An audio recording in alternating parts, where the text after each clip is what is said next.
Ərdəbil əyalətində ümumilikdə 823 kilometr avtomobil yolunun çəkilməsinə ehtiyac var. Bunu əyalətin Yollar və Şəhərsalma Baş İdarəsi nümayəndəsi Əli Yusifzadə deyib. Onun sözlərinə görə qeyd olunan yolun bugünə kimi yalnız 237 kilometrini tamamlamaq mümkün olub. Əyalətin avtomobil yolu şəbəkəsindən istifadə indeksini ölkə üzrə orta göstəriciyə çatdırmaq üçün Ərdəbil əyalətində avtomobil yolu şəbəkəsini digər əyalətlərdən ən azı 2 dəfə çox inkişaf etdirmək lazımdır, deyə Yusifzadə əlavə edib. Qeyd edək ki, rəsmi məlumata görə Ərdəbil əyalətində ümumi 8048 kilometr yolun 237 kilometr magistral yol, 716 kilometr əsas yol, 702 km ikinci dərəcəli yol və 4738 km isə kənd yollarıdır. Qərbi Azərbaycan əyalətinin mərkəzi Urmuş şəhərində yerləşən Maral qoşqu istehsalı zavodu fəaliyyətini dayandırıb. Bu barədə yerli media məlumat yayıb. Zavodun bağlanması nəticəsində 1500 nəfərin işini itirdiyi bildirilib. İşçilərin müraciətlərinə baxmayaraq zavodun tətil edilməsinin səbəbləri və yenidən açılıb açılmayacağı barədə məlumat verilməyib. Qeyd edək ki, Maral qoşqu zavodu İranın ən böyük qoşqu istehsalçılarından biridir. İsfahan əyalətinin Ərdəstan şəhərində yanvar etirazlarında iştirak etdiklərinə görə daha 4 nəfər həbs edilib. Bu barədə əyalət polisi məlumat yayıb.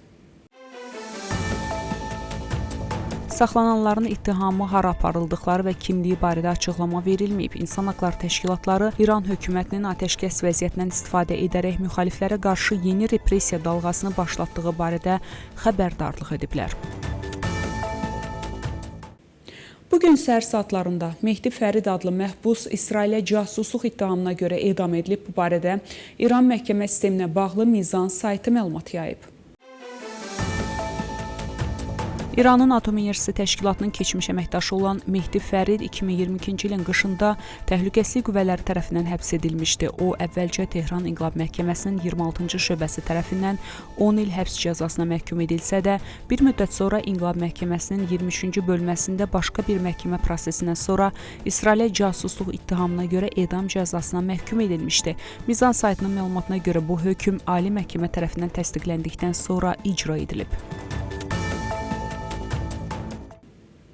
Davam edirik. İranın 2 yüksək vəzifəli rəsmisi çərşənbə günü bildirib ki, qeyri-bərabər və ya ayrı seçkiliyə əsaslanan internetə çıxış dövlət siyasətində yer almamalıdır. Bu açıqlamalar ölkədə geniş internet məhdudiyyətlərinin davam etdiyi bir vaxtda təsadüf edir.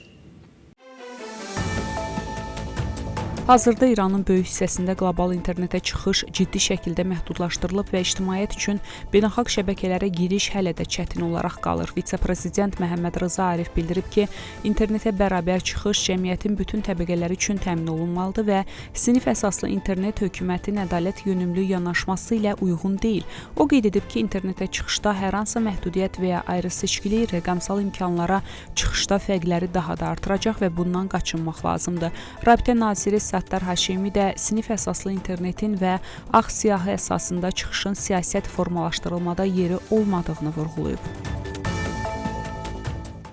Diplomatiya üçün zəruri şərait yarandıqda Tehran müvafiq addımlar atacaq. Bu barədə İran Xarici İşlər Nazirliyinin sözçüsü İsmail Bəqai, Pakistan Xarici İşlər Nazirinin İran və ABŞ-dən atəşkəsin uzadılması müraciətinə münasibət bildirərkən deyib. Bəqai Pakistanın müharibənin dayandırılması və regionda sülhün bərqərar olunması istiqamətində vasitəçilik səylərini yüksək qiymətləndirib. Bəqai vurğulayıb ki, İran həm hərbi sahədə, həm də siyasi müstəvidə baş verən prosesləri diqqətli izləyir və milli maraqların, eləcə də təhlükəsizliyin qorunması üçün zəruri tədbirlər görəcək. Onun sözlərinə görə, ordu istənilən təhdidə qarşı tam hazır vəziyyətdədir. Xarici İşlər Nazirliyinin sözçüsü diqqətə çatdırıb ki, İran, ABŞ və İsrailin məsuliyyətə cəlb edilməsi, müharibə cinayətləri törədənlərin cəzalandırılması və dəymiş ziyanın ödənilməsi üçün bütün imkanlardan istifadə edəcək. Bəqai Birləşmiş Ştatlarla mümkün növbəti danışıqlar barədə də danışıb. O deyib ki, diplomatiya milli maraq və təhlükəsizliyin təmin olunması üçün əsas vasitədir və bu istiqamətdə zəruri məntiqli şərait yarandığı təqdirdə Tehran müvafiq addımlar atacaq. Trampın atəşkəs müddətini uzatması mənasızdır. Bu barədə Qətərin Əl-Cəzirə telekanalı İran parlamenti sədrinin müşavirinə istinadən məlumat yayıb. Uduzan tərəf şərtləri diktə edə bilməz. Blokadanın davam etdirilməsi bombardmandan fərqlənmir və buna hərbi cavab verilməlidir deyə o deyib. O həmçinin Trampın atəşkəs müddətini uzatmasına, gözlənilməz hücuma başlamaq üçün vaxt qazanmaq cəhdi olduğunu iddia edib. ABŞ prezidenti Donald Trump İran hakimiyyətinə danışıqlarda vahid mövqedən çıxış etmələri üçün əlavə vaxt verib. Bu barədə Axios öz mənbələrinə istinadən məlumat yayıb.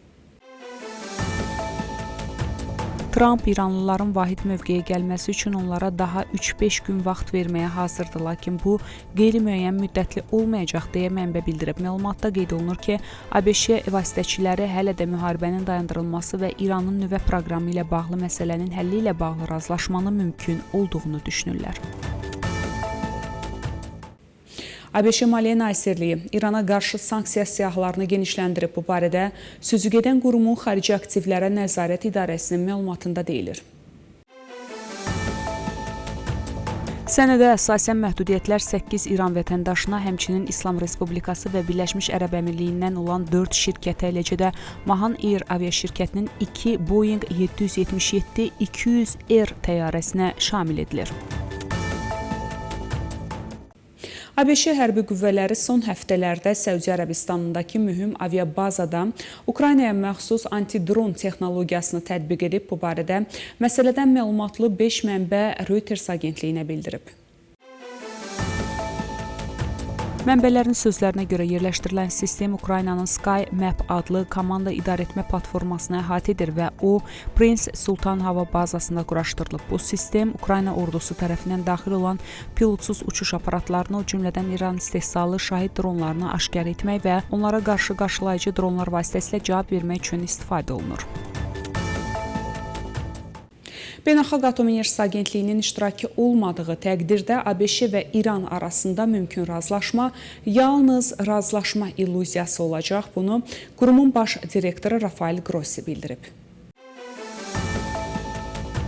Əgər razılaşma əldə olunarsa, Beynəlxalq Atom Enerjisi Agentliyi iştirak etməli və yoxlama aparmalıdır.